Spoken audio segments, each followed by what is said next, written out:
Pancasila itu sangat-sangat menjadi dasar Anda berpikir, berbicara, dan kemudian bertindak. Kalau Anda sudah tidak mampu untuk mengerti mengenai praktik Pancasila, cara bertuhan untuk mengerti bagaimana setiap manusia itu punya kebebasan untuk dirinya sendiri, perjuangan untuk hidupnya sendiri, memiliki kewenangan terhadap tubuhnya sehingga undang-undang memberikan perlindungan, maka dia diberikan edukasi yang baik dong. Bagaimana kemudian Anda yang menjadi pemimpin ini mampu untuk menjadi manusia yang adil dan beradab untuk mengerti.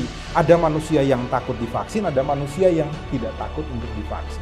Anda sebagai manusia adil dan beradab yang dipimpin hikmat kebijaksanaan mampu untuk mengerti.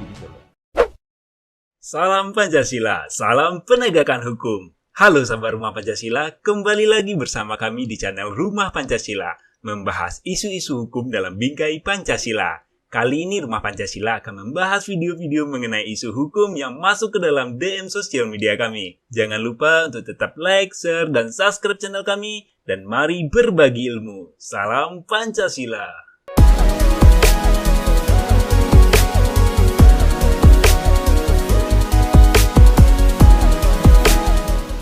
Salam Pancasila dan salam penegakan hukum.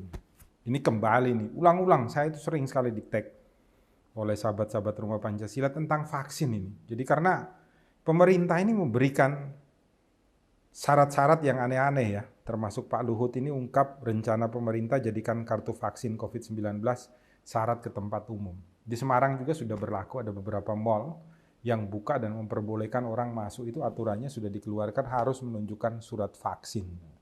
Ini yang dilupakan oleh pemerintah. Sebenarnya vaksin itu adalah hak atau kewajiban.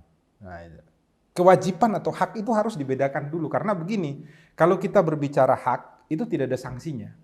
Tapi kalau kita berbicara kewajiban itu ada sanksinya. Ini harus dimengerti dulu. Nah, vaksin itu adalah hak yang harus diberikan oleh negara kepada seluruh masyarakat Indonesia. Supaya apa? Supaya sehat. Supaya apa? Supaya tidak terkena COVID-19. Sementara loh ya, saya mengatakan dalam tanda kutip sementara. Berdasarkan hasil penelitian sementara. Kita belum tahu hasil akhirnya nanti seperti apa.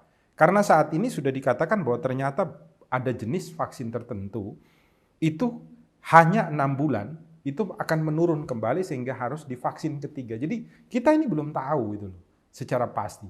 Nah, ketika kita sudah berbicara bahwa vaksin ini adalah hak, karena ini berdasarkan semua ketentuan undang-undang adalah itu loh. Maka vaksin ini harus diberikan oleh negara, oleh pemerintah. Makanya kemarin ketika ada vaksin gotong royong itu, dikeluarkanlah peraturan dari Menteri Kesehatan untuk berbayar, kemudian dibatalkan karena bukan hanya ditegur oleh WHO, tetapi juga negara Indonesia itu secara peraturan perundang-undangan salah. Kenapa salah? Karena vaksin itu adalah hak masyarakat yang harus dipenuhi oleh negara. Maka yang diberikan sanksi itu adalah negara gitu loh. Ketika negara itu tidak memberikan vaksin kepada masyarakatnya, negara itu yang diberikan sanksi. Maka sekarang, kalau ada orang mau masuk ke mal atau dia mau terbang, kemudian dia belum mendapatkan vaksin, karena negara belum menyediakan itu, sehingga dia tidak dapat melaksanakan tugasnya, tidak dapat makan di restoran, masuk di mal, masuk ke Malioboro, dan lain sebagainya. Yang diberikan sanksi negara dong. Aneh gitu loh hukumnya kita ini. Sekarang kita berbicara masalah kedua, ketika pemerintah mewajibkan umpamanya. Sekarang dirubah aturannya, berarti harus merubah juga undang-undang dasarnya dong, diamandemen juga. Ketentuan-ketentuan mengenai hak-hak kesehatan daripada masyarakat. Harus diamandemen juga undang-undang kesehatan khususnya pasal 5, ayat 3. Anda tidak boleh merubah peraturan yang hierarkinya berada di bawahnya. Yang atasnya dirubah dulu, baru nanti yang bawahnya menyesuaikan.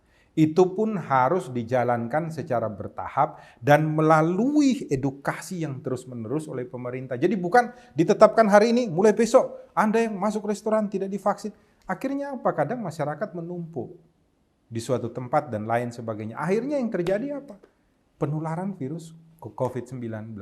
Akhirnya apa? Masyarakat yang belum mendapatkan kesempatan tidak bisa untuk masuk di mal. Tidak bisa melakukan aktivitas keluar kota dan lain sebagainya. Gila enggak? Berpikir seperti ini aja saya sendiri itu menjadi sangat gila gitu. Heran saya dengan cara berpikir dan mengeluarkan sanksi hukum terhadap hak dan kewajiban. Seharusnya malah Pak Luhut ini membuat aturan gitu loh. Ketika vaksin ini sudah diserahkan kepada daerah-daerah tidak dilaksanakan pemberian, bupatinya dikenakan sanksi, wali kotanya dikenakan sanksi, Pak Luhutnya memberikan sanksi buat dirinya sendiri, memberikan sanksi kepada Menteri Kesehatan dan lain sebagainya dong.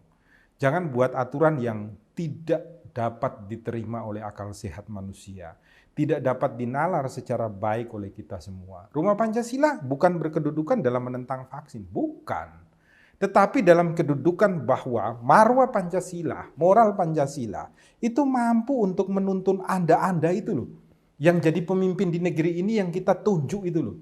Yang kita pilih itu untuk apa? Dipandu hikmat kebijaksanaan itu mengerti tentang bagaimana membuat regulasi dan melaksanakannya di lapangan itu loh. Pancasila itu sangat-sangat menjadi dasar Anda berpikir, berbicara, dan kemudian bertindak. Kalau Anda sudah tidak mampu untuk mengerti mengenai praktik Pancasila, cara bertuhan untuk mengerti bagaimana setiap manusia itu punya kebebasan untuk dirinya sendiri, perjuangan untuk hidupnya sendiri, memiliki kewenangan terhadap tubuhnya sehingga undang-undang memberikan perlindungan, maka dia diberikan edukasi yang baik dong. Bagaimana kemudian Anda yang menjadi pemimpin ini mampu untuk menjadi manusia yang adil dan beradab untuk mengerti. Ada manusia yang takut divaksin, ada manusia yang tidak takut untuk divaksin. Anda sebagai manusia adil dan beradab yang dipimpin hikmat kebijaksanaan mampu untuk mengerti gitu loh. Bahwa bagaimana kalau kemudian ada yang harus vaksin kemudian dia meninggal. Kewajiban pemerintah apa dong? Terhadap dia, terhadap keluarganya, terhadap anak istrinya itu juga harus diberikan. Jadi jangan hanya memberikan sanksi kepada masyarakat, tapi pemerintah juga tidak memberikan sanksi kepada dirinya ketika terjadi sesuatu yang di luar kehendak. Belum lagi umpamanya contoh begini. Contoh ya, kita belum tahu karena semua vaksin ini kan dalam rangka darurat. Maka dipakai terlebih dahulu untuk menjaga kita semua bisa hidup. Nah, kalau seandainya suatu saat vaksin ini menyebabkan sesuatu kepada masyarakat yang menerima vaksin, maka ketika vaksin ini diwajibkan oleh negara, negara harus mampu untuk membuat juga sebuah regulasi risiko. Jadi kalau ternyata besok vaksin ini kemudian membuat masyarakat itu mengalami sebuah penyakit dan lain sebagainya, maka risikonya adalah negara yang memiliki kewajiban untuk merawat mereka, melindungi mereka, memberi makan mereka dan lain sebagainya. Termasuk keluarga-keluarganya mereka. Ini juga adalah risiko kalau Anda memberikan vaksin itu sebagai sebuah kewajiban. Semuanya harus dipikir dan dibicarakan secara transparan untuk membuat aturan dan regulasi yang baik bagi kita.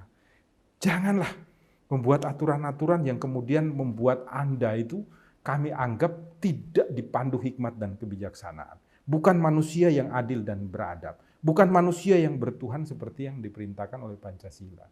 Ini wajib loh dimiliki oleh semua pemimpin di rumah Indonesia ini. Ini adalah masukan dari Rumah Pancasila dan kami buka ruang. Marilah kita berdiskusi bersama-sama memberikan pendapat-pendapat di sini sehingga pemerintah membacanya secara baik. Jadi juga kepada seluruh sahabat Rumah Pancasila ya tolong jangan Anda memberikan pendapat-pendapat yang memecah belah, saling caci maki dan lain sebagainya, tapi memberikan masukan yang baik sehingga apa? Channel Rumah Pancasila ini menjadi channel kita bersama untuk kemudian diperhatikan pemerintah dan menerima semua masukan-masukan yang Anda berikan. Dengan apa? Dengan komentar-komentar Anda di dalam channel ini. Semoga kita selalu hadir untuk berbuat kebaikan di rumah Indonesia dan bukan hadir dalam rangka membuat keonaran yang menghancurkan negara yang kita cintai ini. Salam Pancasila, salam penegakan hukum, selalu sehat di rumah Indonesia.